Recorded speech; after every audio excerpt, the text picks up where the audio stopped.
So the second, or perhaps the most common and most confusing piece of this, is the purchasing. What is it that I can buy, and how can I buy it, and things along those sides. So I'm sure there will be additional questions, but the bill allows for up to 5 years of service or up to 5 years of age. So neither of those change in any of the second caveat, or a combination of the two not to exceed 10. So what we're talking about there is really dividing, not a year. When you work a year in school, you've aged a year and you've earned a year of service. And you think of that as 1 year. Well, actually, in the world of retirement, that's 2 years. That's a year of credible service, and that's a year of age. So think of it that way. So when we're talking about 10 years, we're talking about 5 years of service. 5 years of service and age.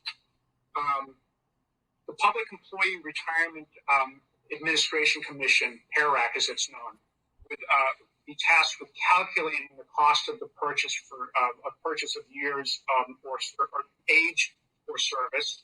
And PERAC is the governmental body in charge of overseeing 104 Massachusetts public pension systems. So remember the larger thing zoomed in so that people could see the details a little better.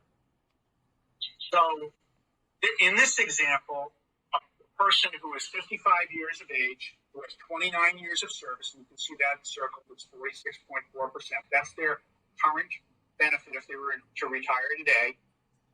If under this bill they decided that they wanted to get to 80%, there are a couple of different routes they could take, but we just took the simplest one. We added 4 years onto their age, and we added 3 years onto their service. And you can see that one where the lower margin or the lower number is 80%. That's the retirement plus number. The number above 64% is the non-retirement plus number. So again, these people could purchase an additional 2 years of service, and that's, you see the 68%. That's where they would be. And actually, they could purchase an additional year of service because we only purchased 4 and be at 71%. But that just gives you an idea of how these charts work.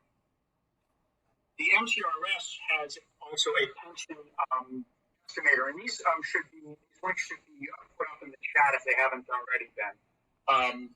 And in their application, normally retire, but also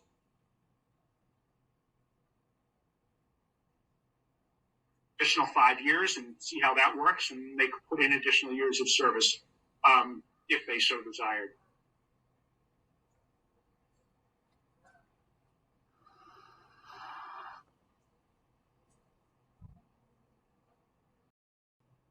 The application process is really pretty straightforward for both 2021 and 2022. It allows for an applicant to put in their application 7 days after the local authorities accepted this act. And we really created two sort of identical timelines. One for the summer of 2021 and one for the summer of 2022. And our goal there was to have teachers being able to retire when teachers, first of all, normally retire, but also ideally not disrupting classroom learning with lots of retirements. The one exception that we did put in for that was teachers who are at high risk of COVID, according to the CDC, high risk of becoming seriously ill. Those folks would be eligible to retire anytime between the bill's passage and the end of the sort of window of retirement, which is August 31st of 2022. Is that a teacher who meets this bill, but who submits their application between January 1st, 2021, but prior to the effective date of this act, would be allowed to purchase service under this bill. And again, I want to emphasize that we felt like this was the right and fair thing to do.